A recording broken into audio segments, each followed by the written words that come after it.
ഞാൻ രാവിലെ പറഞ്ഞ ബാഗും ചെരുപ്പും വാങ്ങിയോ? മോള് രാവിലെ ബാഗും ചെരുപ്പും വാങ്ങാനല്ലേ പറഞ്ഞത്? സത്യമായിട്ട് ഉപ്പ അത് വാങ്ങാൻ വിചാരിച്ചിരുന്നു. പക്ഷേ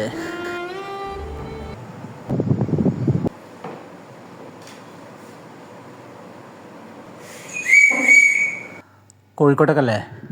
എവിടെ പോയി? നിന്റെ കൂട്ടുകാരികളൊക്കെ എവിടെ പോയി? അവരെല്ലാരും പ്രിയദർശിനി ബസ് പോയി. ഞാൻ ലേറ്റ് ആയതുകൊണ്ടാണ് ഞാൻ ഈ ബസ് കയറി. അല്ലേ ഞാനും പ്രിയദർശിനി ബസ് പോയി. മോളെ എല്ലാ ബസ് സ്റ്റോപ്പിലെയും സ്ഥിതി ഇതാണ്. മോളി വേഗം നോക്ക്. ഡ്രൈവർക്കും ക്ലീനർമാർക്കും കൊടുത്തു കഴിഞ്ഞാൽ പിന്നെ ബസ്സിൻ്റെ പെട്രോളും അടിച്ചു കഴിഞ്ഞാൽ പിന്നെ കളക്ഷൻ ബാക്കിയുള്ള ഇതാണ്. ഇതിനെ കൊണ്ട് എങ്ങനെയാ മോള് പറഞ്ഞതൊക്കെ ഞാൻ വാങ്ങി തരുന്നത്?